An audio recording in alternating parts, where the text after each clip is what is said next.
Vader in die hemel, Here, U wat die geskiedenis in die hand hou en wat op die troon sit van die geskiedenis en wat kyk wat die nasies aanvang en wat selfs besig is om U doel te voltrek in alles en in almal.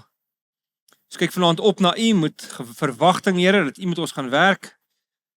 Here, en ons vra deur die werking van U Gees dat U met ons sal praat, dat ons Jesus helder en duidelik sal sien terwyl ons deur Levitikus gaan vanaand en 'n bietjie van aan Hebreërs gaan vat. Ja, Here, lei ons asseblief. En werk met ons en praat met ons en pas asseblief hierdie vreemde boek wat ons mee besig is vir ons toe in ons eie lewens sodat ons sal verstaan wat ons mee besig is en waaroor dit alles gaan. So werk met ons, Here, en hou aan om ons te vorm om hierdie geleenthede te gebruik om ons al hoe minder gelykvormig te maak aan die wêreld en meer gelykvormig aan die beeld van U seun Jesus. Lei ons asseblief vanaand ook en bid dat Here Jesus in U naam en almal sê Amen. All right. Okay. Net 'n bietjie hersiening, net om onsself op dieselfde bladsy te kry. Ek het elke keer bietjie minder hersiening slides, maar net sodat ons weer in die hooftemas kyk. Het gaan oor die heiligheid van God, het gaan oor die versoening versus verwydering van die Here, dat die Here heilig is en ons van nature is ons sondig. Onthou altyd in die Nuwe Testament net, die Bybel, die Nuwe Testament sien ons nie meer as sondaars nie, né? Ons is nuwe mense wat nog in die ou liggaam woon en daarom doen ons sonde. Maar dis nie meer ons identiteit nie. Ons word nie deur God meer gesien as sondaars nie, maar ons is mense wat nog na God toe moet nader en in Jesus het dit vir ons moontlik gemaak om heeltemal toegang te hê tot hom. Ons gaan nou 'n bietjie daarby kom. As ons na Hebreërs vanaand bietjie kyk, gaan ons dit sien. En natuurlik gaan oor toewyding aan die Here, wyding dis eintlik die woord heiliging aan die Here, toewy en heiliging tot die Here is dieselfde stamwoord wat gebruik word. So ons die Here is reg deur die geskiedenis besig om vir hom 'n gewyde nuwe volk te vorm. En wat bestaan uit alle tale, stamme, volke en nasies en ons is sy heiliges. Trouwens, ons het vreeslik mooi vertalings en ons goeie vertalings wat ons het.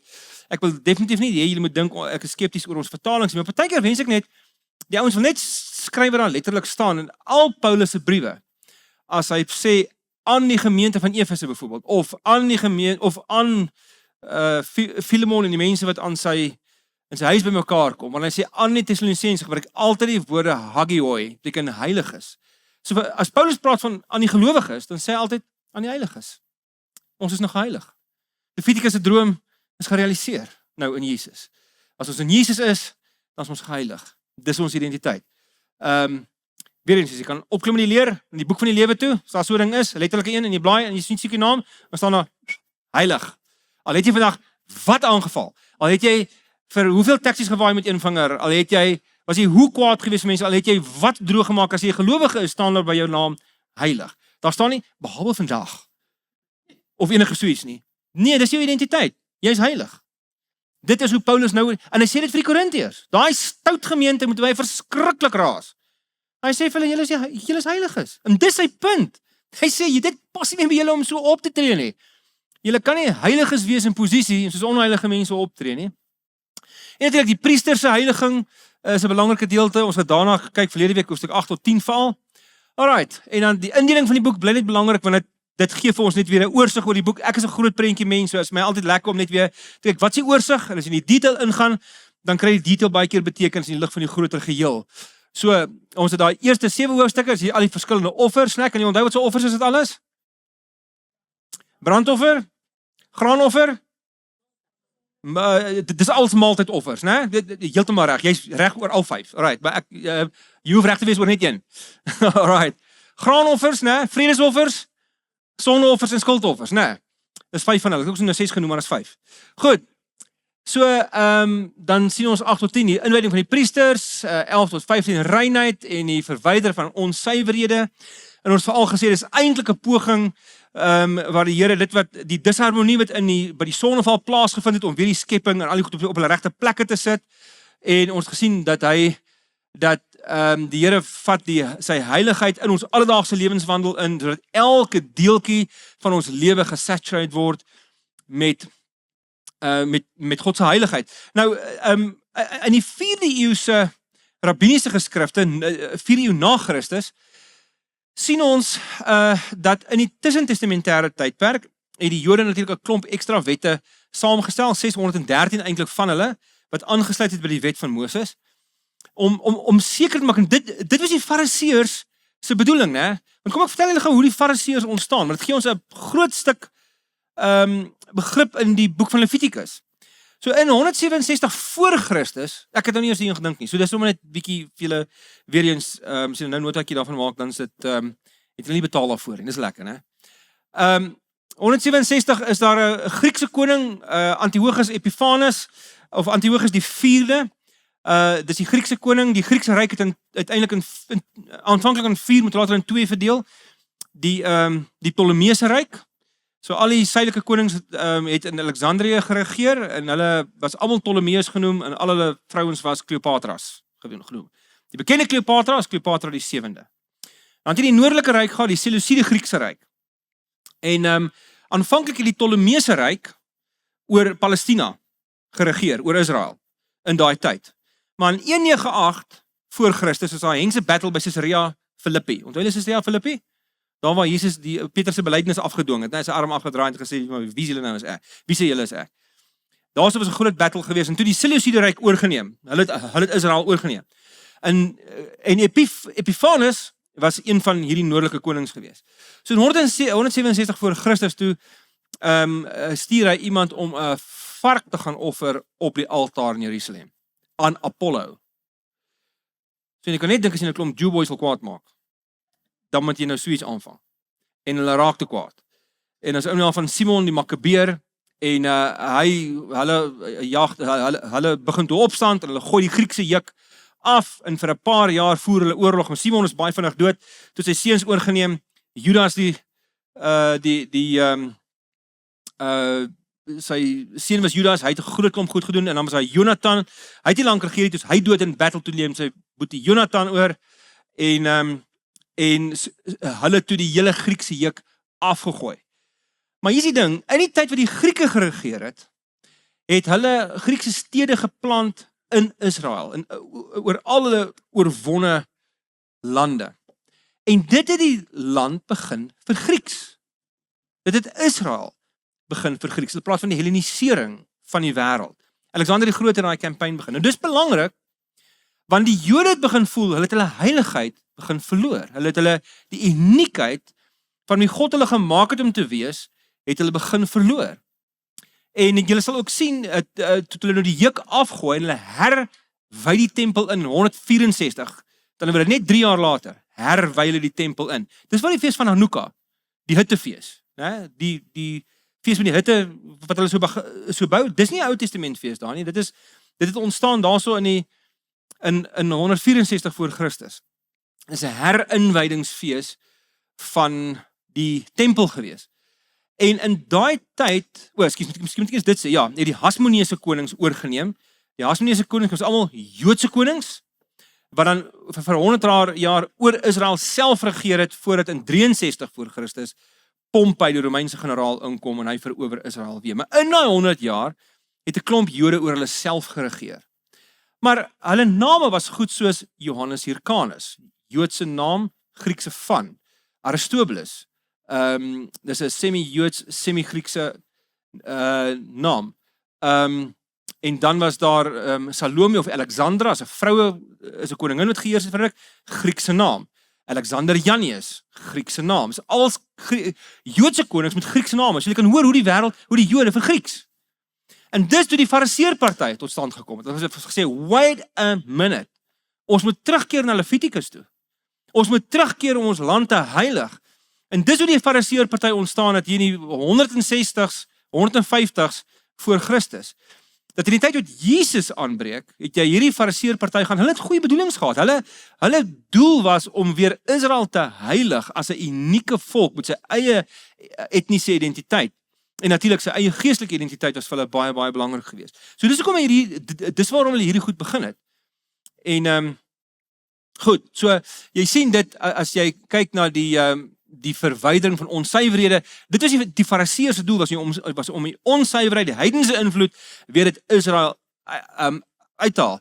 En dis netlik vandag nog, net soos die boek Levitikus, is vandag nog my en jou doel. Alhoewel ons glad nie met die wette nakom nie, ons is vry in Christus, maar ons leef steeds 'n toegewyde lewe, is ons doel vandag nog steeds om die wêreld uit ons uit te kry en al meer gevorm te word na die beeld van Jesus. Dit is hoe ons heilig word, maar die Here sê vir ons heiligmakingsproses is 'n relasionele proses. As jy wil heilig wees, staan in diep verhoudings met 'n heilige persoon. En hy sal jou heilig maak. Hulle sê mos, as jy wil wys wees, be wise, walk with the wise. You want to be holy, walk with the holy. En so dit is eintlik die boodskap van Levitikus. So die Here nooi, hy kom bly tussen sy mense en hy nooi hulle om in 'n verhouding met hom te wees sodat hulle ook kan heilig word en hy verduidelik vir hulle presies in Levitikus hoe hulle dit kan doen, maar in die Nuwe Testament heeltemal opgeneem word in die persoon van Jesus. So vanaand gaan ons net na hoofstuk 16 kyk en dis die dag van versoening. Dis die hart van Levitikus, dis die middelpunt daarvan en dit is 'n ontsaglike belangrike hoofstuk. Hy is hy vorm eintlik die hoogtepunt en die middelpunt van die boek Levitikus. En dan van volgende week. Nou die wette wat hierna volg, en volgende week af eintlik is, ek het eintlik besef ons moet eintlik nog 'n Woensdag probeer aangaan het, want daar's nog baie materiaal om te hanteer, maar ons volg dit goed en ons sal klaar maak volgende week. Is heeltemal fyn, ons sal klaar kry. Maar daar is ook 'n baie exciting gedeelte wat ons volgende week gaan doen. Baie interessante wette wat daarna kom en natuurlik hoe dit verband hou met ons Nuwe Testamentiese geloof vandag en hoe ons daarna kyk. So vanaand gaan ons kyk na die dag van versoening en natuurlik dan kom die heiligheidswette en die ander sake aangaande heiligheid. En natuurlik net die lesse van die eetwette. Ek kan nie onthou of ek hierdie laas vir julle gewys het nie.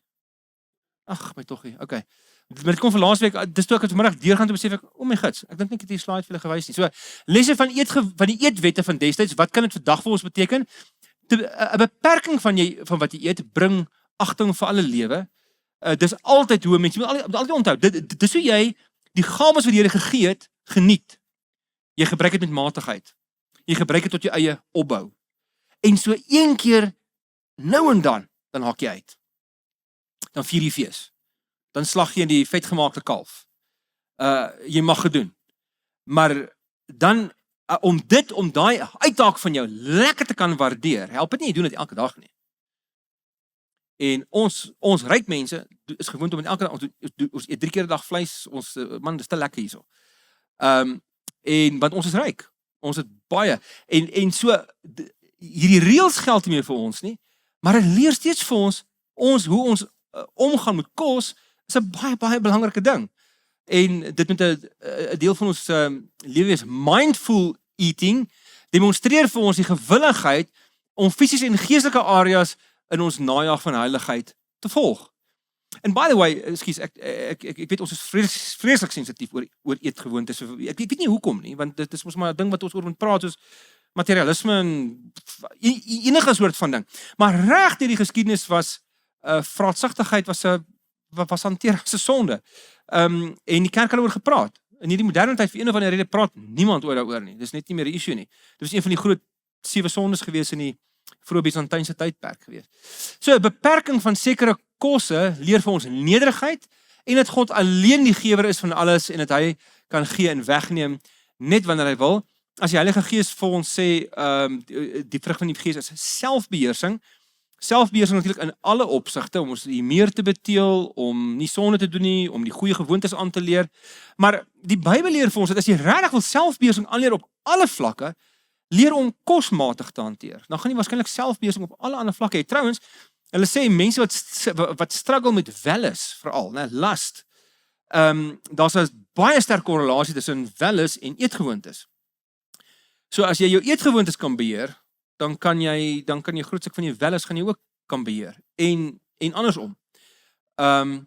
So dis interessant. En dan die laaste enetjie, die kos wat ons eet word 'n teken van aanbidding en soeke na heilige lewe. Dit wys ons wys daardeur aan onsself en dalk kan die Here dat ons ernstig is oor hierdie pursuit daarna om heilig te wees, né? So as jy Levitikus toepas, beteken dit net soos wat die Here sy heiligheid gevat het na enige deel van die samelewing, enige alledaagse deel van die lewe, moet dit vandag ons hele lewe deursuur en moet ons daarna kyk. Goed, en daai ding het ek ook vergeet om laas keer vir julle te sê, maar dit is, ek het so daai gediggie van Elizabeth Barrett gebring, dit is so mooi. Earth is crammed with heaven. Dis haar gediggie oor Levitikus. Earth is crammed with heaven, and every common bush afire with God. But only he who sees takes off his shoes. The rest sit around and pluck blackberries. Die rest van die wêreld kom nie agter nie. Dan gaan we net aan. Tralala. Goed. Dan het ek nog ietsie, maar dit sal ek nou net doen. Ja. Goed. Okay, kom ons voor ons wegtrek. Ek dink net 'n bietjie belangrik van julle kant af. Draai net 'n bietjie na mekaar toe. Begin so 'n bietjie gesels. Nou nie net wat onthou julle van voorheen nie, maar begin julle begin julle gewaarwording kry? Dink julle begin julle bietjie anders dink oor iets? Wat in terme van julle eie geestelike lewens of die lewens wat ons vandag leef in die omgewing waar ons leef, wat se gewaarwordings ontwikkel jy? Wat kom jy agter? Wat hoor jy? Wat leer jy? Ons gebruik altyd ons as leraars daai frasetjie, dis duidelik dat doetjie, né? Wat as jy nou aan Levitikus dink tot dusver? Wat voel jy vir jou eie geestelike lewe vir ons communal lewens almal saam? Draai 'n bietjie na mekaar te chat gou 'n bietjie daaroor. Ek sal baie graag 'n bietjie wil feedback hoor wat dink julle?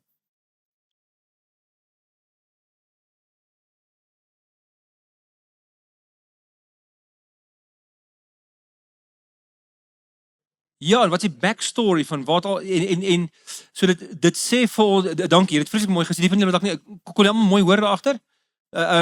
Nee, soos hy het maar net gesê, dieselfde God van Levitikus is steeds die God van vandag, né? En alhoewel hy vir ons heeltemal 'n nuwe manier gegee het in Jesus om te deel met ons sondigheid en om heilig te wees in Christus, sê dit nog steeds vir ons vandag hoe God sonde haat en wat 'n oorweldige liefde hy moes gehad het, né? Wat 'n geweldige intense liefde dit was. As ons dink, dit liefde. En jy sien wat God wat God vandag verdra van ons, omdat Christus in ons plek gesterf het, vir al ons droog maak, hoe geweldige groot shift was dit gewees. En hoe geweldig ons sy genade moet waardeer. En ek dink mense mis baie keer uit op daai agtergrond. Dankie Ingrid, ek dink 'n paar profound gedagtes, ja. So eendag gaan ons dit teenwoordigheid onverdund beleef, né? Weet julle wat natuurlik was 'n amazing ding. Die Bybel praat van rekenskap hier, inderdaad, die Nuwe Testament praat daarvan. Maar as jy die ondertone van die Nuwe Testament optel, wat sê die Nuwe Testament vir ons? Om dieselfde taal te gebruik as ons net gebruik het, Christus het in ons plek, hy is ons advokaat voor die Vader gewees, né? So hy het ons saak vir ons gewen. So gaan ons steeds oordeel beleef eendag. Romeine 8:1. Daar's dus wat in Christus is nou geen veroordeling meer nie. Trouwens Paulus sê in Romeine 2 ons gaan saam met die engele oordeel. En in Korintiërs 5, né? Of 6. So maar dit beteken nie dat ons nog kan agteroor sit nie, want omdat ons in die liefde leef, is dit, en omdat ons God liefhet, is dit wat ons pursue, né? En jy sal onthou, so 'n jaar of 2, 3 terug, het ek een keer met die begin Sondag van die visie Sondag in Januarie, het ek een keer vinnig gepraat hieroor, toe ons oor Romeine 12:1 en 2 gepraat het, dat in die Nuwe Testament word die intensiteit van God se liefde, wat hom regtig heilig maak, is natuurlik sy sondeloosheid, dit is sy absolute reinheid, sy skoonheid, sy beauty en al daai goed, maar dit is die intensiteit van sy liefde, en dis ook wat my en jou heilig maak, né? As hy sê jy moet heilig en onberispelik voor hom, ek het daai teks nou al so baie in Aanroet gelees, ek gaan dit nou nie weer doen nie. Maar 1 Tessalonisense 3, trouwens ek dink ek nou nie aand het ek mos weer gelees het, ek dink die eerste aand het gesê, dat Paulus praat oor die liefde wat ons het, vir ons en vir alle ander mense, en so sal ons uiteindelik kom, tot onberispelikheid en tot heiligheid. En ek dink in die Nuwe Testament se definisie van heiligheid is, liefde, die die aard van liefde is dit liefde alles vra, alles eis. Soos in 'n huwelik, né? Ek weet nie, wie van ons almal getroud, kan ek gaan sien seker meeste van ons? Okay. So laat jou lewensmaat jou toe om 'n affair of 2 op die kantlyn te hê. Sals grace man. Ek weet jy het behoeftes. Nee, my vrou is nog regtig demanding. Ek mag nie vir ander vrouens kyk nie. En wie haar as sy vir iemand gaan kyk? Want liefde is jaloers. Liefde werk so. Liefde werk net op kookpunt. Werk die beste op kookpunt.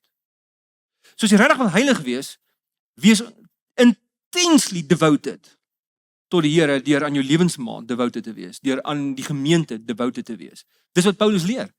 Wees aan God toegewyd, aan jou mense en jou mense is die gemeente. En weet jy wat? Selfs jou vyande, sodat hulle ook deel van jou kan word. En so liefde vra alles. As Paulus sê in Romeine 12:1-2 gee hulle self as offers as lewende heilige offers, dan is dit net bedoel op grond van wat? Die groot ontferming van God wat hy van praat, die eerste 11 hoofstukke van Romeine. Waarvan hy praat in die Ou Testament, wat hy praat van in Levitikus. So in Christus is ons beleef ons die groot ontferming. So aangesien jy nou verstaan hoe groot die Here se ontferming is, jy het pas die hele storie gehoor, sê Paulus, van Levitikus af regdeur tot nou op grond van dit dan hang. Doen wat Levitikus vir jou sê, gee jouself aan God as 'n lewende en 'n heilige offer, want liefde definieer jou lewe. Dis 'n met in die Nuwe Testament word wel in die Ou Testament obviously ook, maar die intensiteit van die liefdesuitnodiging is kragtig. Gewonder dat Paulus in Efesiërs 1, ek wens dat God julle geestesoë so kan verhelder. Hy praat met gelowiges. Dus ek wens God kan julle geestesoë so verhelder dat jy kan sien wat so hoop sy roeping inhou. Wat sy rykdom daar is in die geweldige erfenis in Christus. Dis waarvan hy praat.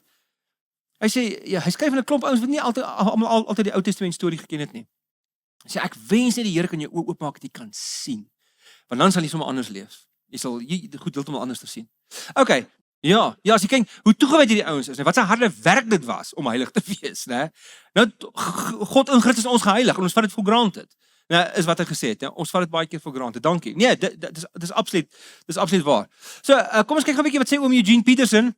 Hy het die mooiste ding oor Levitikus gesê. Is 'n lang quote, maar dis baie mooi. Hy sê one of the stubbornly enduring habits of the human race is to insist on domesticating God. Ons wil God mak maak. Dis in ons aard. We are determined to tame him, to reduce him to a size that fits conveniently our plans and ambitions and tastes. Our scripture are even more stubborn in telling us that we can't do it. God cannot fit into our plans. We must fit into his. We can't use God. God is not a tool or an appliance or a credit card. Holy is the word that sets God apart and above our attempts to enlist him in our wish fulfillment fantasies or our utopian schemes for making our mark in the world. Holy means that God is alive on God's terms, alive in a way that exceeds our experience and imagination. Holy refers to life burning with an intense purity that transforms everything it touches into itself. Because the core of all living as God and God as a holy God, we require much teaching and long training for a living in response to God as he is and not as we want him to be. The book of Leviticus is a kind of extended time out for instruction, a detailed, meticulous preparation for living holy in a culture that doesn't have the faintest idea what holy is. It is a narrative pause. Our ancestors are on their way, having been saved out of Egypt to settle in the land of Canaan. They will soon be picking their way through a minefield of gods and goddesses designed to appeal to our God fantasies that will in fact cripple or kill us. Give us what we want when we want it on our terms. What God fantasies in fact do is cripple or kill us. Met ander woorde, ons God fantasie, né? Ons godsdienstige trant wat ons het. What God fantasies in fact do is cripple or kill us. Leviticus is start on a much teaching and long training that continues to be adapted and reworked in every country and culture where God is forming a saved people to live as He created them to live, holy as He is holy. The first thing that strikes us as we read Leviticus in this light is that God is actually present with us. Nothing in us, our relationships or our environment is left out. The second thing is that God provides a way, sacrifices and feasts and Sabbaths, to bring everything into His holy presence, an awesome thing. And like ancient Israel, we stand in His presence at every moment. Our Lord is not dwelling in a tent or house in our neighborhood, but He makes His habitation in us and among us as believers and says, I am holy, you be holy. Once we realize this, the seemingly endless details and instructions of Leviticus become signposts of good cares about the details of our lives, willing everything in and around us into the transformation that St. Paul elsewhere recommends. Nou, hier's ons teks, Romeine 12, maar in die message. So here's what I want you to do, God helping you. Take your everyday, ordinary life, your sleeping, eating, going to work, and walking around life, and place it before God as an offering. Embracing what God does for you is the best thing you can do for Him. Don't become so well adjusted to your culture that you fit into it without even thinking. Instead, fix your attention on God. You'll be changed from the inside out. Kan julle die Levitikus taal nou hoor in hierdie gedeelte, né? Dis baie opvallend. Alright, goed. Nou is ons uiteindelik by hoofstuk 16. So ek het Eugene Peterson se quote gelees net om ons bietjie net weer te oriënteer. Hy praat oor die hele Levitikus, maar hy sê dit so mooi soos net hy dit kan sê. En dis hoekom die message terloops is my een van die beste vertalings. In die sin dat dis soms maklik om 'n teks tegnies korrek te vertaal. Maar om tegnies korrek te vertaal terwyl jy die gevoel van die teks behou, dis regtig 'n kuns. En dis wat Eugene Peterson reg gekry het. Hy het regtig dit reg gekry om nie net die teks korrek te vertaal nie, maar om die ondertone van die teks te behou.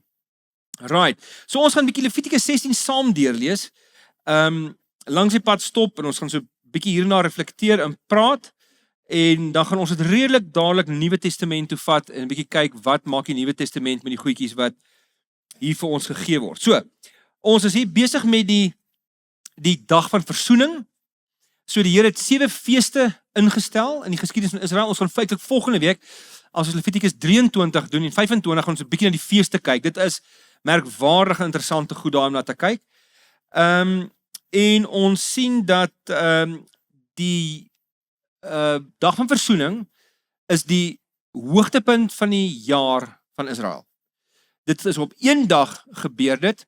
En wat die dag van versoening, die offer op dag van versoening uniek maak, dan word 'n gewone skuldoffers, wat jy in die eerste 7 hoofstukke kry, word geoffer op die dag van versoening. Maar wat dit uniek maak is, dat dis die enigste dag van die jaar, wat een van die Israeliete toegelaat word, om in te gaan in die allerheiligste. Dis wat dit uniek maak. Daar's daaglikse en weeklikse offers, wat alles vir die Israel en vir die volk se sonde geoffer word. Maar die dag van versoening was baie spesiaal geweest in die sin dat dis 'n oorhoofse offer en al die oorblywige goed, al die oorblywige, noem dit maar kontaminasie wat plaasgevind het, word uitgewipe op die dag van versoening. Dis 'n volledige, dis die volledigste soort van fees wat hulle gehad het, waarop hulle gereinig kon word van al hulle sonde. En die dag van versoening bring 3 goeders bymekaar. Identifisering, reiniging en plaasvervanging. Identifisering bedoel ek dat God met ons identifiseer, maar dat ons ook met hom identifiseer in sy heiligheid, en dat ek besef dat ek identifiseer my gebrokenheid en my sonde en hoe nodig het ek om gereinig te word. En die tweede ding wat dit bring is reiniging self, dat op die dag van versoening vind volkome en volslaa reiniging plaas, alhoewel in die Ou Testament nog tydelik, né, dit elke jaar moet herhaal word. Al hierdie offers, dis die een ding wat tipies is daarvan, dis herhaaldelik, né? Dit kan nie oorgeslaan word nie. Jy kan nie 1 jaar skiep en sê, "Oh, wel, ons het laas jaar so lekker gereinig, ons gaan hierdie jaar nie onsself reinig nie." Dis iets wat elke jaar moet gebeur, oor en oor en oor, want eintlik moet jy onthou, 'n dier, nou ons sê 'n onskuldige dier, maar is steeds 'n dier. Onthou ons het gepraat van sonde bring 2 goed, skuld en ellende. Ja, skuld en ellende. So die bok is nie noodwendig skuldig nie, want hy's 'n dier, maar hy steeds besmet. Né? Hallo, is julle met my? Ons het gesê ook daar's sekere besmettings wat jy kan hê as gevolg van doelbewuste of onbewuste sonde, né? Lees dan eerste 7 hoofstukke weer 'n keer, jy sal mooi gaan sien. Maar dan sal net besmetting wat plaasvind as gevolg van die gebrokenheid, omdat die skepping gebreek het en omdat die natuur gebreek is en omdat ons sondige mense en alles vloei die mekaar en ons als chaoties, ons word nie besmet deur die lewe. So ons moet as gevolg daarvan ook gereinig word. So ons moet gereinig word van ons skuld en van ons besmetting en van die ellende van die lewe. So om daai rede was 'n dier 'n tydelike materiaal gewees. Dis amper soos nou die Nuwe Testament het Christus gekom en hy het alles wat die diertjies voor gesterf het en betaal het hy voor sy lewe gegee. So met ander woorde, hierdie offers werk amper soos 'n kredietkaart. Dis 'n kredietkaart van jou heiligheid. Jy het krediet as gevolg van jou die offers wat jy bring, dan's weer 'n bietjie krediet in jou kaart. Dan kan jy hom swipe. Dan is jy gereinig. Maar in die Nuwe Testament het die Here die kredietkaart heeltemal kom obsolet maak. Hy het dit heeltemal hy het al die skuld afbetaal en hy het alles kom wegneem sodat ons nie meer sodat diere nie meer hoef te ly nie, sodat ons kan oor die weg kom. Ekskuus, natuurlik die derde plaasvervanging. Dit is eintlik waar ek nog gepraat het. Okay, so kom ons lees 'n bietjie saam Levitikus 16. Aaron se 2 seuns het gesterf toe hulle 'n offer aan die Here wou bring en na aanleiding daarvan het die Here vir Moses 'n opdrag gegee. Onthou nou, dit is hoofstuk 10 gewees daai, né? Nadab en Abihu wat 'n ongeoorloofde offer gebring het. Hy het vir Moses gesê, daai frasetjie aan die einde van vers 1. Die Here het vir Moses opdrag gegee. Daai frasetjie doen presies soos die Here opdrag gee. En hulle het alles gedoen soos die Here Moses beveel het. Dit kom 56 keer in Levitikus voor. So daai voorskrif is baie spesifiek. Doen dit presies soos die Here voorskryf.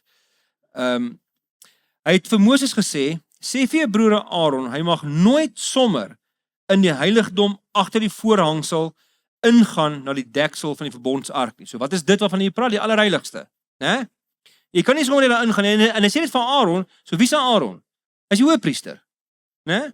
Hy is die eerste hoëpriester gewees. So hy is die ou wat 1 keer 'n jaar daar moet ingaan, maar die Here sê van, jy kan nie ook sommer net inhardloop daarso, jy weet as jy in 'n mol inhardloop nie. Dis die Here se heiligheid daai. Dit is sy heiligheid is intens. As jy sommer net daar ingaan, dan kan dit jou dood beteken.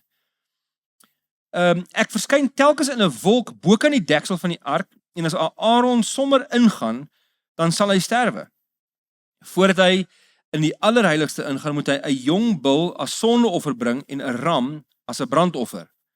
Nou kom ons kyk nou waarvoor dit alles is, né? So vers 4, verder moet hy die gewyde klere van 'n gewone priester aan hê. So heel eerste, voordat hy sy hoëpriesterlike kleed aantrek, trek hy gewone priesterklere aan. Oor 'n broek en hy moet 'n serp om sy lyf en 'n tulband om sy kop hê. Dit moet alles gewyde linneklere wees. Met ander woorde, dit moet gewas wees, fisies gewas en dit moet seremonieel gewy wees aan die Here. Hy moet hom was voor hy dit aantrek. So hierdie ouens was altyd silwerskoon geweest. Vers 5, van die gemeente van Israel moet hy 2 bokramme as sondeoffer kry. So die eerste is vir homself, vir hom en vir die priesters, en dan die 2 bokramme is vir die volk Israel. As sondeoffer, dis vers 5, en 1 skaapram as 'n brandoffer.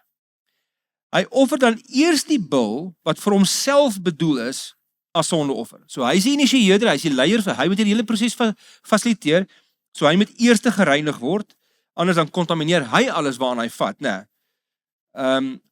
Daarna bring hy die 2 bokke na die ingang van die tent van ontmoeting toe in die teenwoordigheid van die Here. Daai fraasie kom ook die hele tyd voor, die teenwoordigheid van die Here.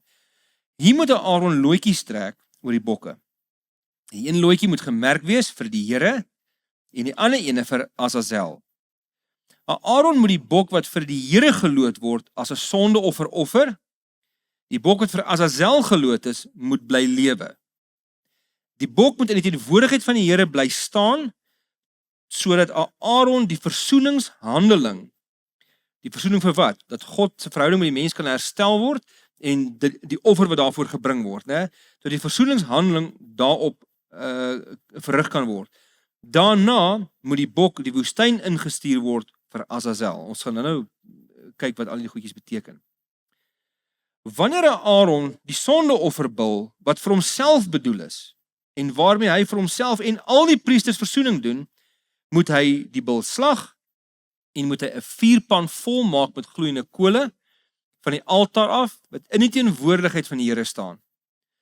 Aaron moet ook 'n dubbele handvol fyngestampte wierook vat en daarmee agter die voorhangsel ingaan. Want onthou, wat is belangrik? Hierdie is 'n maaltydoffer en dit is iets wat lekker moet ruik, né? Dit moet soos kos ruik. Dit moet lekker ruik en dit moet aangename geur wees vir die Here.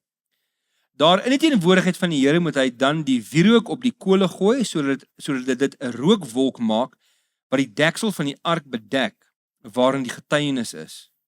Dan sal hy nie sterf nie. So hierdie rookwolk wat hy op die kole gooi en wat nou 'n ding veroorsaak, dit het iets te maak met wat met Moses gebeur het toe die Here vir Moses gevra het in Eksodus 32 en 33, kan ek u heerlikheid sien? Onthou julle dit? Dan sê die Here van nee, jy kan nie my sien en bly lewe nie. It's not going to happen. Die kite gaan nie vlieg nie, maar ek sal verby jou gaan. Dan kan jy van agteraf uitcheck. En dis iets van hierdie rookwolk neem iets van die sig van die hoëpriester weg, dat iets van die heiligheid dat die volle heiligheid van die Here nie aanskou kan word nie. So dit beskerm eintlik vir Aaron.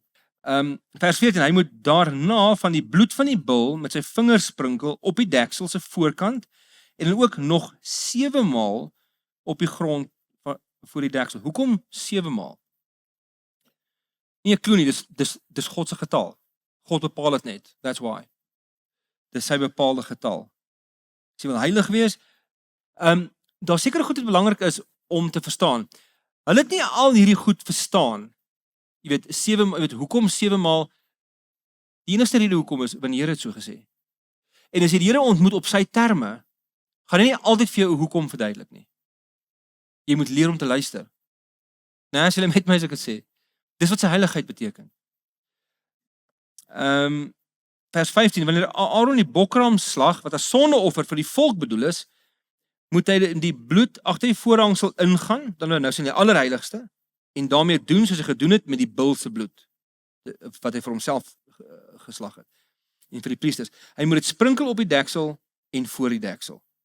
So moet hy die allerheiligste reinig van die onreinhede van die Israeliete, van hulle oortredinge en al hulle sondes. Okay, belangrik op hierdie punt. So, hoe het Israel sonde gesien? En Paulus sluit daarby aan in die Nuwe Testament. Sonde is nie, dis moeilik om te begryp hoe hierdie ouens sonde verstaan, omdat ons sonde grootendeels geprivatiseer het. Dis 'n individuele ding. Dis 'n ding tussen ek en die Here. Nou dit natuurlik is die ding tussen my en die Here en tussen jou, nee. Maar vir hulle was die sonde die ding wat in Genesis 3 die ganse kosmos gebreek het. So jy kan innerlike sonde besig wees, maar dit sal altyd 'n uiterlike effek hê. Die sonde wat mense in privaatheid doen of in die publiek, maak nie saak nie, breek alles verder die wêreld. En in Levitikus manifesteer dit so, dit kontamineer die heiligdom, die tent van ontmoeting, die heiligdom en die allerheiligste en die ark. So voor die offers kan plaasvind, moet alles gereinig word. Hoe word dit gereinig? Sonde veroorsaak vernietiging en dood. So deur die sonde van Israel word die ganse tempel ook gekontamineer. Maar dit is God se heiligheid wat daar verteenwoordig word. So hoe word dit gereinig? Die bloed van die diere word gevat en besprinkel. Let wel, ons het mekaar gesê daai eerste week, né? Die karkas kom nie by die altare nie. Né? Die dooie goed kom nie na by die altaar nie, maar dis juist deur dood wat goed besmet word. Né? As 'n Israeliet aan 'n dooie ding vat en lyk of 'n karkas, dan sy vir 7 dae onrein of ten minste tot die einde van die dag onrein, afhangende van waar hy gevat het, né? So dis nie die bloed van die dier, want bloed is die simbool van lewe. So hoe reinig jy altaar wat deur dood besmet is met lewe? Jy besprinkel daai bloed rondom dit sodat dit gereinig kan word. Okay, so dis die Mr. Min van Levitikus. Hy moet in die middel van vers 16 daarso, hy moet die tent van ontmoeting ook op dieselfde manier reinig. Want dit staan by die volk met al hulle onreinheid. Ekskuus, ek is net bang ek vergeet. Paulus sluit ook daarbey aan met die hele definisie van sonde. Sonde is nie in die eerste plek die individuele goed wat ek en jy doen nie. Dit sluit dit in. Maar sonde is in eerste plek 'n magsveld waar binne jy beweeg en wat alles vernietig en wat alles besmet. Dit is hoekom hy sê weer eens, as jy in Christus is jy posisioneel nou in Christus se magsveld, né, van lewe, genade en liefde. Maar omdat jou lyf nog omdat jy nog jou ou lyf het en jou nuwe visie en jou nuwe denke wat jy ontwikkel is nog 'n bietjie gekontamineer deur die oue, word jou alledaagse lewenstyl nog elke dag beïnvloed daardeur, né? Jy kan nie meer gekontamineer word nie, jy is nog heilig, jy's rein. So waarom vra jy vir die Here om vergifnis? Nou elke sonde wat jy gedoen het. As daar vir jou geen veroordeling meer is nie, hoekom vra jy nog vergifnis? Weet jy, kop op 'n blok, vat 'n raaiskoot. Yes. Ja, met ander woorde, ons moet berou oor wat ons verkeerd gedoen het. Wat wys berou? Want wat het gebeur die oomblik as ek 'n sonde gedoen het? Ek is steeds geheilig deur die Here. Ek is steeds 'n kind. Ek dink 'n ouer-kind verhouding is 'n baie goeie voorbeeld, né? Nee, my kind maak nie saak wat hulle aangevang het, Jessica of Ruben nie. Hulle het nie van my vergifnis nodig gehad nie. Hulle is my kinders. Dink jy ek gaan hulle nie vergewe nie? Natuurlik vergewe ek hulle. Maar alhoewel hulle in posisie my kinders is en eintlik vergewe is, aan hierdie kant in ons alledaagse lewenspraktyk is daar 'n wig ingedryf in die ervaring van ons verhouding, van ons intimiteit met mekaar. Is dit nie so nie? Hulle is met my. So dis 'n manier, as jy kom en ek sê ek is jammer, is dit vir jouself 'n herinnering in watter magsveld jy veronderstel is om te leef. Jy's veronderstel om nederigheid te openbaar. Jy's veronderstel om te erken dat jy gebroken is en jy doen dit nou hier en jy doen dit sodat die verhouding kan herstel. Beteken nie die verhouding is posisioneel beskadig nie, want in die posisie is julle kan niks die verhouding breek nie. Maar in ons alledaagse lewenstyl is daar 'n belewenis ongemak. Totdat my seun nie vir kom sê hy is jammer nie, is daar hierdie awkwardness in ons verhouding. Is dit nie so nie? En daarom kom jy altyd en jy sê, Here, vergewe my asseblief. Dis nie omdat jy nie vergewe het nie. Dis net om jy te herinner dat ja, ek het nou weer opgetree soos iemand wat glad nie vergifnis het nie. En alhoewel ek vergewe is, herstel ek op die oomblik net die awkwardness tussen my en die Here. Deur te sê ek is jammer, net soos wat ons doen met ons kinders. Vers 17. Niemand anders mag in die tent van ontmoeting wees vandat Aaron ingaan om in die heiligdom versoening te doen totdat hy uitgaan nie. Met ander woorde, vandat hy in die allerheiligste ingaan, mag niemand in die ganse tent wees nie. Hy doen versoening vir homself, die priesters en die hele gemeente. Ek weet gemeente is hier vreemd om gebruik te word, né?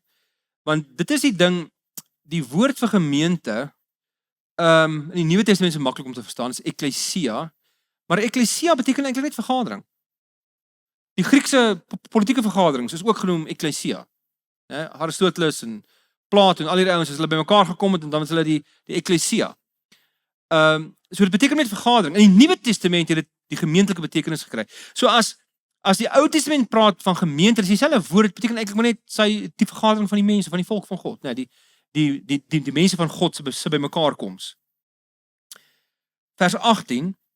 Daarna moet Aaron uitgaan na die altaar toe So nou is hy in die allerheiligste gewees. Nou gaan hy uit na die plein toe, waar die offeraltaar staan.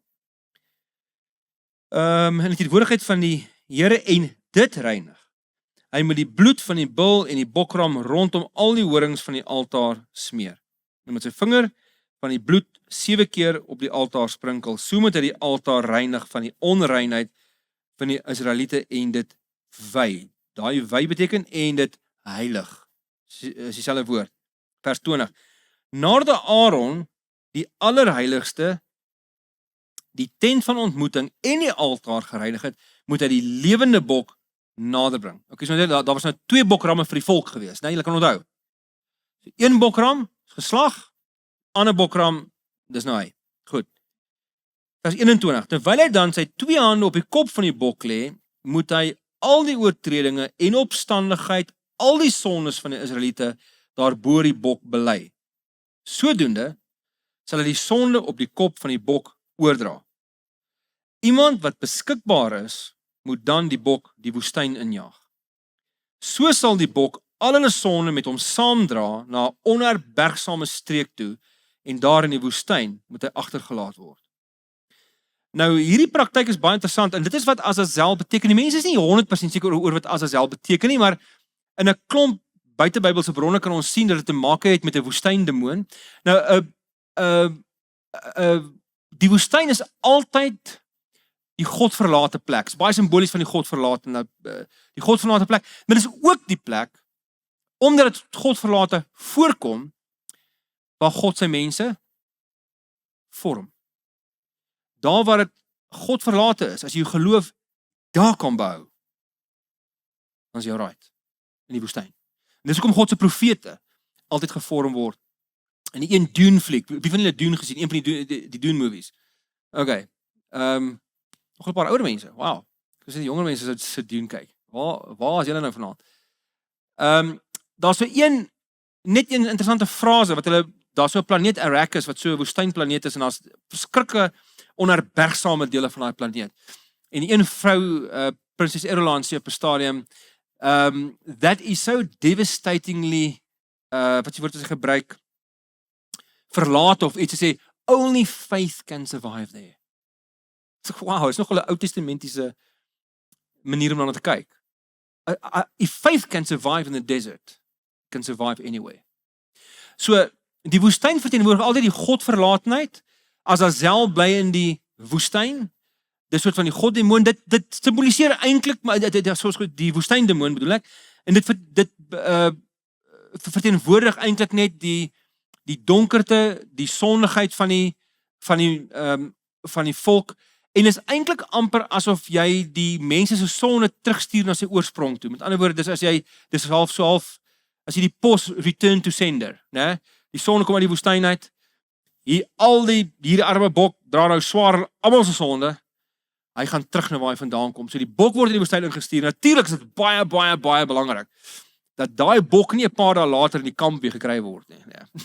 Want dan is dit baie sleg vir hierdie ouens se sonde gewete. So die idee was eintlik dat daai bok omkom in die woestyn en daar's ook 'n tradisie wat gesê soms is die bok van 'n kraans afgestamp. Jy weet sodat hy seker maak hy kom nie terug in die kamp nie, jy weet. Want dit is nie hulle wil nie daai bok weer sien nie. Anders moet hulle alles oordoen. So hierdie 2 bokke verteenwoordig te gelykertyd 2 kante van dieselfde munt. Die een bok is die prys wat betaal word vir die sonde van die volk en die ander bok is wat gebeur met hulle sonde word in die woestyn ingestuur, word weggevat van hulle af, sodat hulle gereinig kan wees. Alright. Vers 26. Waar is ek nou? Wat vers was ons nou? 23. Dankie. Daar is ons, ja. Vers 23. Aaron moet dan in die tent van ontmoeting ingaan en sy linne klere waarmee hy in die allerheiligste ingegaan het, uittrek en dit neersit. Hy moet hom op 'n wyde plek gaan was en nou trek hy sy serieus klere aan. Sy hoë priesterlike klere aantrek. Dan moet hy uitgaan en die brandoffer vir die versoening van sy eie sonde bring, as ook die brandoffer vir die versoening van die sonde van die volk. So nou doen hy weer 'n keer vir homself en vir die volk So jy begin met die offers, dan is die 2 bokke en dan is die weer die 2 offers. Hy moet ook die vet van die sondeoffer op die aar verbrand, op die altaar verbrand. Die vet is weer eens die delicacy van die offers en dit kry die Here altyd. Nou onthou jy daai, die vet word altyd verbrand. So die Here kry altyd die beste. Vers 26, die man wat die bok na Azazel toegejaag het, moet sy klere en homself was voordat hy na die kamp toe terugkom. Die sondeofferbul en die sondeofferbok waarvan die bloed gebruik is om versoening te doen vir die allerheiligste, moet buite die kampplek verbrand word. Velle, vleis, pensmis en al. Die man wat dit verbrand het, moet eers sy klere en homself was voordat hy na die kamp, dit is 'n gebattery hoor, ek wil sê, voordat hy terugkom na die kamp toe. Hulle moet dit as 'n vaste instelling handhaaf dat julle almal, die gebore Israeliete en die vreemdelinge wat by julle woon, moet vas en alle werk moet staak op die 10de dag van die 7de maand. Dis wat die Sabbat ook so belangrik gemaak het. Die nie-werkwet was om 'n bepaalde dag te heilig. Tye was ook geheilig. Ons gaan volgende week bietjie daarna kyk. Hoe lyk heilige tyd? En een van die dinge was om, as jy op hierdie dag God se heiligheid tentoongestel het, dan beteken dit jy kan nie net met jou ou roetine aangaan op daai dag nie. Jy moet iets anders doen. Jy moet iets doen wat jy nooit doen nie, of jy moet ophou doen wat jy gewoonlik doen om seker te maak jy wy die dag as 'n besonderse dag wat connect met die heiligheid van God. Vers 29. Julle moet dit as 'n vaste instelling handhaaf, julle almal, ek het klaar gesê. Vers 30. Want op die dag moet daar vir julle versoening gedoen word sodat julle rein kan wees. Julle moet in die teenwoordigheid van die Here gereinig word van al julle sonde.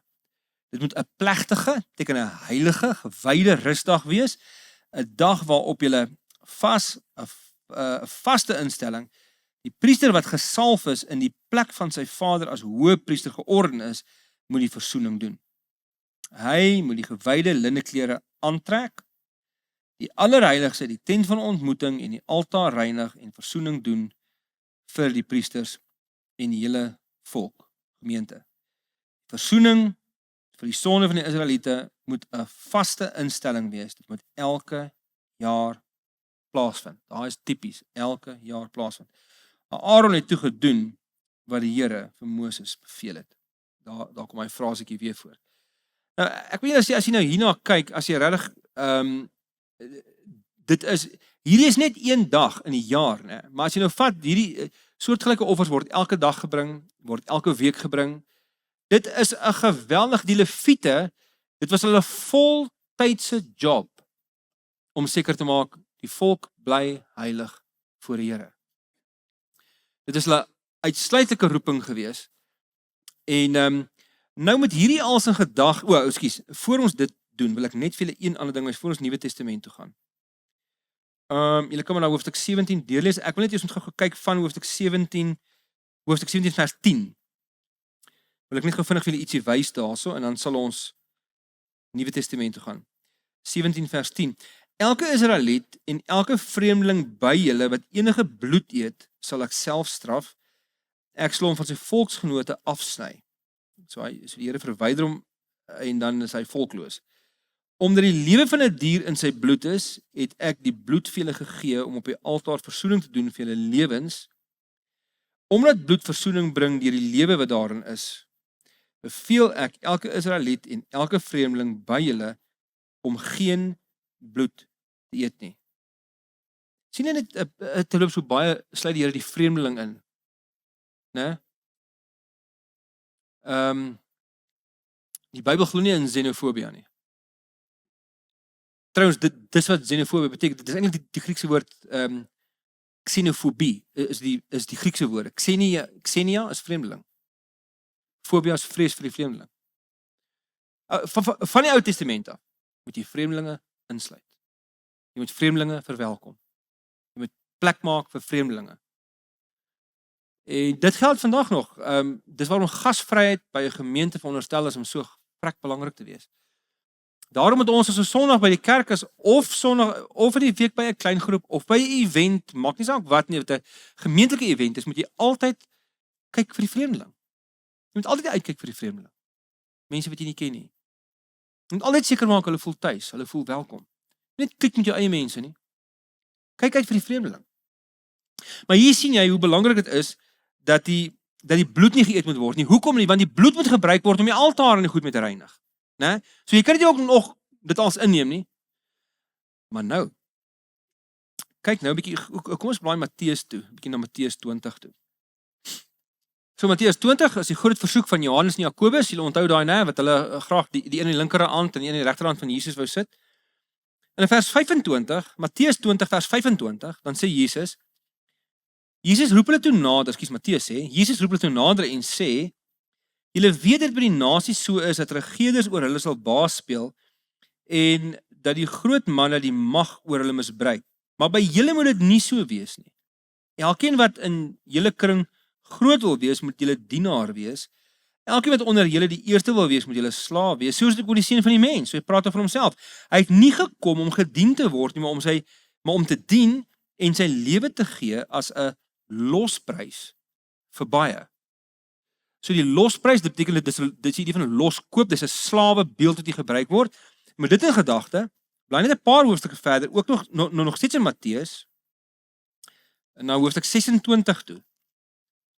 So Jesus is hier saam met sy disippels, 26 vers 26. Matteus 26 vers 26. En terwyl hulle eet, het Jesus brood geneem en die seën gevra.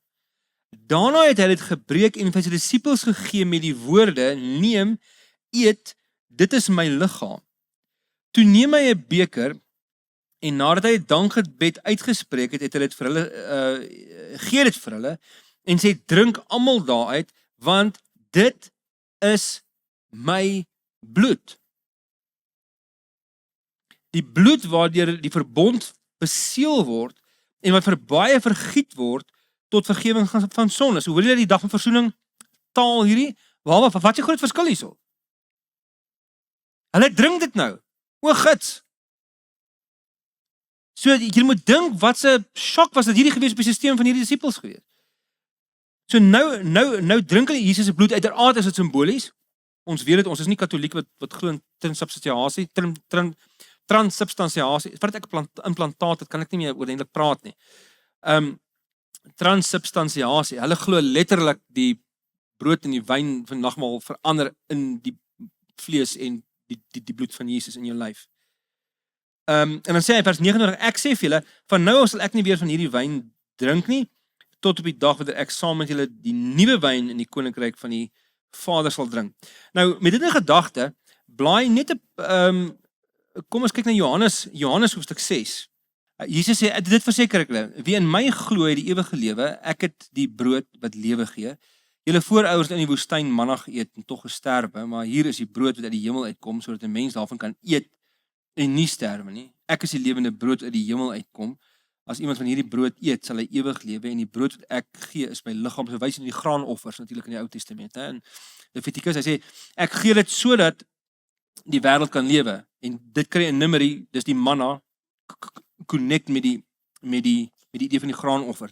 Dan in vers 52, die Jode het onder mekaar begin stry en sê, hoe kan hy sy liggaam vir ons gee om te eet? Maar Jesus sê vir hulle, dit verseker ek julle, as julle nie die liggaam van die seun van die mens eet en sy bloed drink nie, het julle nie die lewe in julle nie. Nou, ek dink myself, is Jesus nou regtig moeswillig? Wil hy regtig die wêreld vies maak vir hom? Vers 54, wie my liggaam eet en my bloed drink, het die ewige lewe, en ek sal hom op die laaste dag uit die dood laat opstaan. My liggaam is die ware voedsel, en my bloed is die ware drank. En dit word ons lewensvoedsel. So wat gebeur nou hierso? Die hele Nuwe Testament, nie net Paulus, die hele Nuwe Testament gebruik, trouwens Johannes gebruik, in Johannes 15 gebruik hy die taal van intimiteit. As Jesus vir hulle sê, julle moet in my bly, soos ek in julle, né? Ons is, soos wat die lood ingebed is in die wingerdstok, so moet julle verhoudingsgewys in my wees. En dan kom Paulus met hierdie term, in Christus wees. So wat, as Jesus praat van my bloed drink, my vlees eet, waarvan praat hy?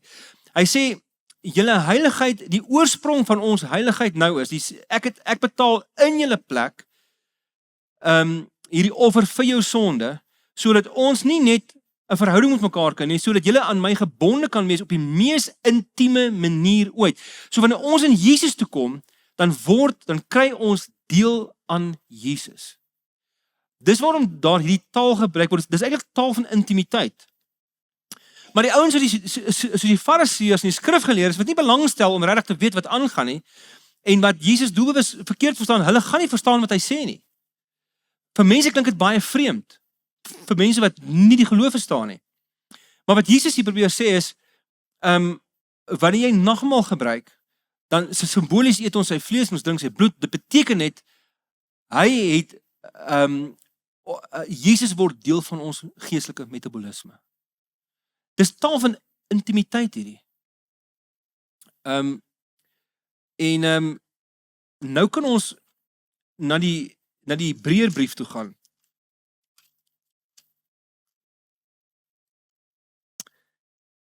Wens soos die tyd gehad om meer nie langer in die Hebreërbrief te spandeer, maar kom ons kyk na hoofstuk 9. Hebreërs 9. Kom ons kyk dalk net, hou dit oop by 9, sit jou vinger in by 9, kom ons kyk net na 8 vers 1. Hoofstuk Hebreërs 8 vers 1. Hoor nou wat sê die skrywer hier. Hy sê, die hoofsaak wat gesê is dit.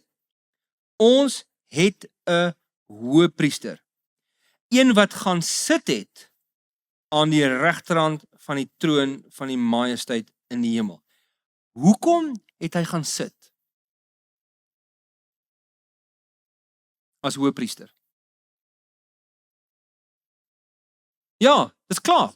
Sy werk is klaar. Hy het een offer gebring en toe gaan sit. Die hele offerkultus is verby. Die priesters, jy sal lees 'n bietjie die Ou Testament in die wet. Daar sê nooit, omtrent enige plek in die wet, sal jy ooit sien dat 'n priester het gesit nie. Hoekom? Want simbolies was dat hierdie handelinge gaan aan. Die hele tyd. Die offers loop die hele tyd. Dit hou nie op nie. En as oor Jesus as hoëpriester gepraat word, dan beteken dit, dan sê dit altyd, hy sit nou aan die regterhand van God. Die werk is verby. Okay, nou ons kan nog, kom ons kyk na hoofstuk 9 nou. Hoofstuk 9. In die eerste verbond het voorskrifte vir die eerste verbond het voorskrifte vir die erediens gehad en ook 'n aardse heiligdom. So waarvan praat hy nou? Hy praat van Levitikus, né? Hy praat van die Ou Testament. Yes. So dis die Nuwe Testament wat nou praat van die Ou Testament. Die verbondstent is opgerig en in die voorste gedeelte daarvan wat die heilige genoem word, het die kandelaar en die tafel met die offerbrode gestaan. Agter die tweede voorhangsel was die gedeelte wat die allerheiligste genoem is. Daarin was die goue wierookaltaar en die verbondsark wat in sy geheel met goud oorgetrek was. In die ark was die goue kruik met manna, die kierie van Aaron wat gebod het, as ook die platklippe met die wet van die verbond daarop geskrywe. Bo op die ark het die gerubs wat die heerlikheid van God voorstel, hulle vleuels oor die versoendeksel uitgestrek. Op die besonderhede kan ons nie nou verder gaan nie. Met die dinge so ingerig, het die priesters gereeld die voorste gedeelte van die verbondstent binne gegaan om die dienste te verrig. Maar in die agterste gedeelte het alleen die hoëpriester ingegaan en dit het net een keer in die jaar en dan nie sonder bloed nie, om vir homself en die offer vir homself te offer en vir die sondes wat die volk onwetend gedoen het. Hiermee maak die Heilige Gees duidelik dat die pad na die allerhoogste toe nie oop is, solank as die voorste gedeelte van die verbondstent bestaan nie. Dit alles wys vooruit na die huidige tyd. So hy sê die skadubeelde, hy sê later in hoofstuk 8, die tempel en die tabernakel was skadubeelde van wat sou kom. Dit alles wys vooruit na die huidige tyd, waarin offergawes en diereoffers gebring word, wat nie vir die een wat dit bring 'n volkome skoon gewete kan gee nie. Hoekom nie? Want jy bring nou die offer en reinig jouself en môre is jy weer onrein, né? So dit kan jou nie heeltemal rein van 'n skoon gewete nie. Nou die skoon gewete is 'n belangrike tema in die Nuwe Testament. Want dis een ding wat die wet nie kon doen nie. Die wet kon jou, en in Levitikus sal jy dit sien, natuurlik was die Here se bedoeling nog altyd dat dit uit die hart uit moet kom, maar dit was eksterne liggaamlike handelinge wat jy moes verrig. En die die mag wat die wet nie gehad het nie, was om wat te doen? Om die hart te verander nie. Ja? Die wet, die Ou Testament wet kon jou tydelik rein hou en jy kon die Here se voorskrifte volg. Maar as die Here die hele tyd sê van, toe maar, daar kom 'n tyd dat ek julle heeltemal gaan genees. Daar kom 'n tyd wat hy sê dit in Hosea. Dan sê hy vir hulle, daar kom 'n tyd dat ek jou hart van klip gaan uitruk en jou hart van vlees gaan gee. Wat in spite van hierdie geweldige moeite in die Ou Testament het dis hoekom Israel nie kon gehoorsaam wees aan die Here nie, want hulle harte was, en die Here sê dit van in Amos, julle dien my met julle hande, maar julle harte is ver van my af. En dis wat Paulus sê in Romeine 7, toe ons Romeine gedoen het so 'n jaar of 2 terug, 'n paar jaar terug. En ons het ook toe ons Paulus se denke gedoen het, het ons ook daarby stil gestaan. Die wet is soos 'n verkeerslig. Die wet kan vir jou wys rooi, geel of groen. Maar as jy besluit om die rooi lig te jaag, die verkeerslig spring nie voor die kar in nie. Hy sê nie, wow, stop, hy stop jou nie. Die verkeerslig het geen mag oor jou daardie, ek kan net vir jou wys wat's reg en verkeerd. Hallo, as jy met my as ek dit sê. Net so is die funksie van die wet en die Levitiese goed. Dit het vir jou gewys dat God heilig is, het vir jou gewys dat jy sondig is, het gewys wat jy moet doen, het gewys waar jou hart veronderstel is om te wees, maar jou hart het nooit verander nie. So wat het verander in die Nuwe Testament? Hierdie taal van intimiteit. Jesus kom self die offer bring in ons plek. In die taal van die Hebreërs. En so aan die kruis kom God self sy lewe gee en daarmee hoe hy wen ons harte oor en sy gees woon in elkeen van ons en plaas ons in 'n liefdesverhouding met hom wat ons hart van binnekant af buitentoe verander, wat ons in staat stel om nou die wet na te kom. Hy sê in Romeine 8, julle kan nou die wet nakom. OK, maar hoe dit gebeur? So in die middel van vers 10 of kom ons lees net vers 10. Dit het net betrekking op voedsel, drank en 'n verskeidenheid reinigingsgebruike. Dit is voorskrifte wat slegs die uiterlike raak en wat opgelê is tot die tyd dat God 'n beter orde sou instel.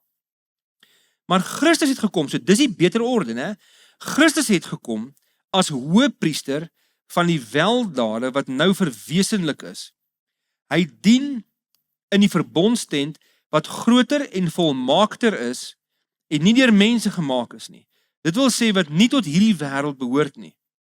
So waarvan praat hy as hy sê die volmaakter verbondstent? Hy praat eintlik van God se teenwoordigheid in die algemeen, hè? God se wat nie beperk is tot die simbolies tot die tabernakel nie, tot die mensgemaakte ding. Dis God se absolute hemelse teenwoordigheid wat hy nou van praat. Vers 12, met sy eie bloed en nie met die van bokke en kalwers nie. Dis amazing. Met sy eie bloed en nie die van bokke en kalwers nie, het hy net eenmaal die heiligdom binne gegaan. Dis belangrik, net eenmaal. Die Griekse woord is hapax. Hapax kom hordes keer in die Nuwe Testament voor en dit word amper net gebruik om te praat oor Jesus se eenmalige offer. Hapax beteken once and for all. Dit is net Judas wat hapax op 'n ander manier gebruik, wat hy sê die openbaring van God is vir eens en vir altyd aan ons oorgelewer. Wat nie praat van die offer van Christus nie. Al die ander kere wat die woord hapax gebruik word in die Nuwe Testament dui dit op dat Jesus net eenmaal gesterf het. Dit was die volmaakte, volkome offer. Hoekom? Want dit is God self wat die offer gebring het. Dis die volmaakte offer. So hy het net eenmaal die heiligdom binne gegaan en 'n ewige verlossing tot stand gebring. So sy heerskap, omdat Christus die Here is, kon hy eenmalige offer bring. Wanneer die bloed van die bokke en bulle en die as van 'n vers op die onreines gesprinkel word, maak dit hulle uiterlik rein. Hoeveel te meer sal die bloed van Christus ons gewete bevry van die las van dade wat tot die dood lei, sodat ons die lewende God kan dien. Hiervoor het Christus immers homself as volkome offer deur die ewige Gees aan God geoffer. Hierdie is baie interessant. Hierdie aan God geoffer. Die Nuwe Testament beantwoord nie eintlik die vraag aan wie die offer gebring is nie. Paulus praat glad nie daaroor nie. Paulus praat eintlik daaroor dat die offer wat Jesus gebring het is 'n absolute offer. Met ander woorde, dit is omdat dit 'n beeldspraak is die punt is nie aan wie dit geoffer is nie. Nou ek bedoel, Hebreërs is die enigste teks wat daarop dui. Dit is aan God geoffer. Dis die enigste teks wat jy kry. Vers 15, daarom is hy ook die middelaar van die nuwe verbond. Sy dood het plaasgevind om mense te verlos van die oortredinge wat onder die eerste verbond begaan is, sodat die wat geroep is, die beloofde ewige erfenis kan ontvang. Dis soos met 'n testament. Dan moet eers bewys word dat die testamentmaker dood is, want dis al wat jy kan erf, né, as die ander persoon oorlede is, want 'n testament word alleen geldig by die dood van die testamentmaker. Dit word nooit van krag solank as hy nog leef nie. Daarom is die eerste verbond ook nie sonder bloed ingestel nie. Nadat Moses al die gebooie van die wet aan die hele volk oorgedra het, het hy bloed van kalwers en bokke saam met water geneem en met rooi wol en hisop die wetboek self, sowel as die hele volk besprinkel en gesê, dit is die bloed van die verbond wat God vir julle ingestel het. Ook die verbondstent en al die voorwerpe vir gebruike vir sy by die erediens het hy op dieselfde wyse met die bloed besprinkel. Byna alles word volgens die wet met bloed gereinig. Hoekom? Want bloed verteenwoordig lewe. In die Nuwe Testament kry bloed ook 'n tweede betekenis. Die omgekeerde. Dood. So bloed beteken terselfdertyd, ek wil dink daaraan, vir ons beteken bloed lewe, né? En meer pertinent, Christus se bloed beteken lewe. Wat terselfdertyd beteken het, hy moes sterf. So vir ons tegelijkertijd beteken die bloed lewe en dood. Dis waarom die evangelie in hierdie spanning leef. Jesus is tegelijkertijd die lam en die leeu. Hy is die gekruisigde en die opgestane. Byna alles word volgens die wet met bloed gereinig, sonder bloedvergieting van daar geen reiniging plaas nie. Goed. Die aardse afbeeldings van die hemelse dinge moes dus noodwendig deur hierdie middele gereinig word, maar die hemelse dinge self deur offers, deur beter offers as hierdie. Christus het nie ingegaan in 'n heiligdom wat deur mense gemaak is nie, en net 'n namaaksel van die ware is nie. Nee, hy het in die hemel self ingegaan, om nou ter wille van ons voor God te verskyn. Hoor jy die taal van Levitikus hierso? Die allerheiligste wat hy ingegaan het is nou letterlik, om met taal van die Nuwe Testament gebruik, die hemel, né? Dis die ware tabernakel, waar God se teenwoordigheid onverdind is, en hy het voor God verskyn. En hy kon dit doen, hy het in die hemel self ingegaan, wat die hoëpriester nie kon doen nie. Die hoëpriester kon nie self in die hemel ingaan nie. So Jesus is terselfdertyd die hoëpriester, hy is terselfdertyd die offer, hy is terselfdertyd die middelaar, hy is terselfdertyd die tempel, hy is terselfdertyd die wet, hy is terselfdertyd die Sabbat, ons rus. As hy sê, kom na my toe, almal wat uitgeput en oorlaai is, ek gaan julle rus gee, dan sê hy, ek is jou Sabbat. As jy in 'n verhouding met my staan, sal ek jou lei na rus, Sabbat, ek sal jou lei na reinheid, hoe jy leef, hoe jy eet, as jy elke dag saam met my stap, ek sal jou lei na heiligheid, ek is jou tempel, ek sal jou heilig maak, jy is geheilig, ek sal nog meer, ek sal jou heilig maak in jou alledaagse lewenswandel ook. Ek is die adres van God, as jy in my is, dan is ek met jou, God is met jou, hy kan nie op 'n manier meer met jou wees nie, so hy is letterlik, Jesus is letterlik die land, wat in die Ou Testament die land van God was, die adres van God, in die Nuwe Testament is hy die land, is hy die land waar ek en jy woon, hy is die verhouding, hy is die bruidegom, hy vervang letterlik die hele wet, op so 'n eenvoudige manier, wat al die kompleksiteit wegvat, en ons net binne 'n heilige, lewende verhouding met hom plaas. En daai verhouding, is ons pursuit na heiligheid. Dis hoekom ons so ernstig moet vat. Dis hoekom ons moet leer bid.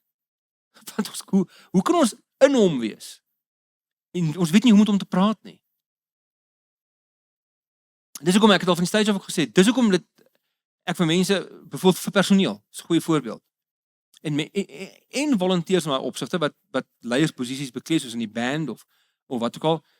Op Sondagoggend baie keer as ons saam bid hier voor die tyd, dan kom 'n bandmember na my toe en sê vir my, hoor asseblief, moenie vir my vra om vir die mense te bid nie. Ek sê, is okay. Gee jou 3 maande. Maar dan moet jy bid. Want jy's 'n leier. Jy kan nie bid nie.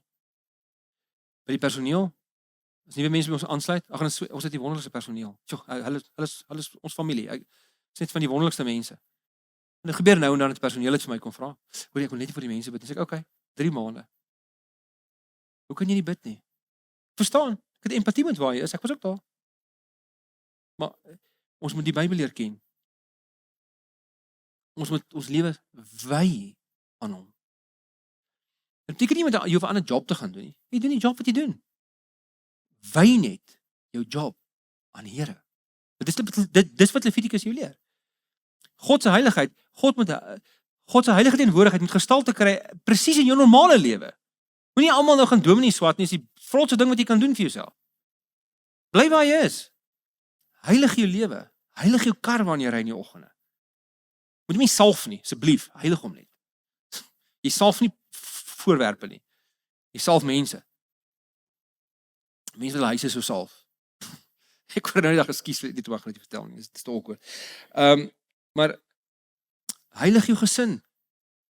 Heilig jou huis waar jy woon. Jou tuin. Want jy leef nou in 'n gewyde spasie. Jy's in die Here. Hy is jou tempel. Hy is jou Ou Testament. Hy is jou Nuwe Testament. Hy is jou woord. Hy is alles. Hy het alles kom vervul. En dis hoekom hy gesê het in Matteus 5, nie 'n jota of titel van die wet gaan tot niet nie. Die feit dat ons nie met die Ou Testament wette nakom, beteken nie is nou weg nie. Dis nou aan hom. Met ander woorde, dit kry hom 'n nuwe gestalte. Dis hoe dit behoort te gewees het van die begin af. Nou kan ons wees soos in die tuin in Genesis 1 en 2, kan ons saam met God wandel. En nou goed, daar was dit ononderbroken gewees. Ek en jy het nog 'n paar barriers, jy weet wat ons hierso het, maar nie in posisie nie. En nie in verhouding met die Here nie. En dan net vers 23 wat ons al gesien het, al die aardse afbeeldings van die hemelse dinge moes noodwendig deur hierdie middele gereinig word, maar die hemelse dinge self is beter offers as hierdie. Christus het nie ingegaan in heiligdom wat deur mense gemaak is en namaaksel van die ware is nie. Hy het in die hemel self ingegaan om net ter wille van ons voor God te verskyn. Ekskuus, ons het dit gelees. En dan hy het nie ingegaan om homself herhaaldelik te offer, soos die hoëpriester elke jaar die allerheiligste binne gegaan met die bloed wat nie sy eie is nie. Dan sou Christus immers herhaaldelik moes gelei het, reeds van die skepping van die wêreld af. Maar nou het hy net een keer, hapaks, net een keer in die volëinding van die tye. Hoor, ons gaan volgende week nou kyk, maar kyk na die volledigheid van die tyd. Levitikus to live in holy time. Op die regte tyd het hy verskyn om deur sy offer die sonde weg te neem. 'n Mens is bestem om net eenmaal te sterf en daarna kom die oordeel. So is Christus, verskoon my, ook net eenmaal geoffer om die sondes van baie weg te neem.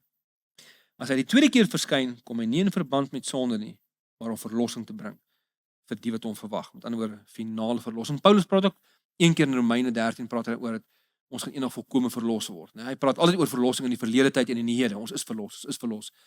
Maar hy bedoel eintlik maar net aan die einde van die tyd kom die Here ons finaal verlos. En dan net 'n laaste gedeeltjie in hoofstuk 10. Net 'n klein gedeeltjie nog. Dan is ons klaar.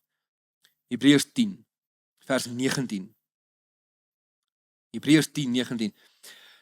Broers, ons het dus deur die bloed van Jesus vrye toegang tot die heiligdom.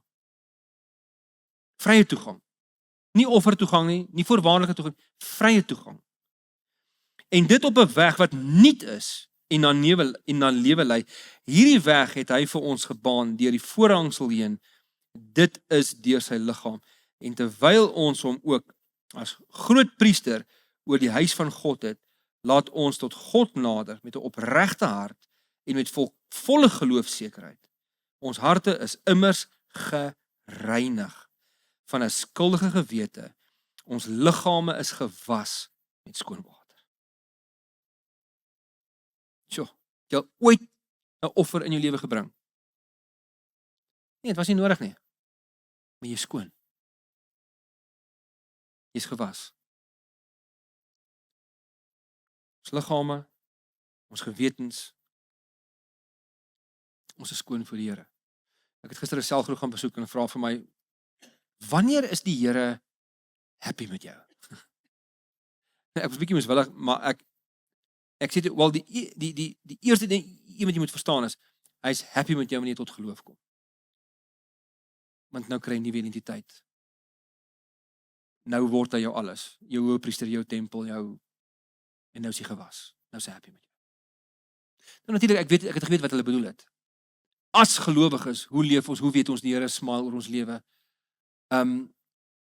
Hy is gelukkig met die vrug wat ons bring. Wel, onthou net altyd eers dit, in posisie, smile hy wel oor jou en maak jy hom happy, net omdat jy is, net omdat jy in Christus is, want Christus is sy wil vir jou. Wat is God se wil vir jou lewe? Wil jy met Christus ken? En dan natuurlik ja, ons kan hom hartseer maak, ons kan die gees bedroef, want ons nie volgens ons identiteit leef nie, maar hy verloor nooit weer sy welwillendheid teens jou nie. Wanneer jou tug is dit nooit straf nie. Dis verby. Nou is die verhouding waar binne jou nurture soos 'n ouer wat 'n kind help om beter te verstaan en om beter te begryp en om beter te lewe en wanneer ons met afgode heel, gaan haal hy ons daar en daai gaan haal is nie altyd lekker nie. Partykeer laat hy ons die vrugte pluk van ons sonde en dis nie 'n manier wat hy ons straf nie, dis 'n manier om ons te wakker te maak vir die realiteit waarbinne ons lewe wat ons moet terugkom na. En dis hoekom ons versigtig moet wees met die taal wat ons gebruik en hoe ons dink oor straf en hoe ons dink oor ons verhouding met die Here. Okay, ek dink dis nou, ek sien dis half soos Forrest Gump sê, that's all we have to say about that. So ek sal volgende week vir ons die bord omstuur en dan ons sal nie baie tyd kan spandeer nie, maar ek wil hom graag julle moet geleentheid hê vir nog 'n vraagie of twee en dan maak ons Levitikus klaar. Okay, julle reg vir die grand finale volgende week. Alright. Kom ek bid vir ons. Ons Vader, Here Jesus, Gees van God.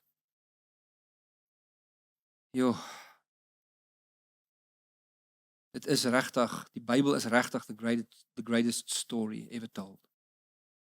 Dankie Here dat U hierdie storie elke dag vertel in ons harte. Help ons om dit raak te hoor, om dit raak te sien. Help ons om nie so te jaag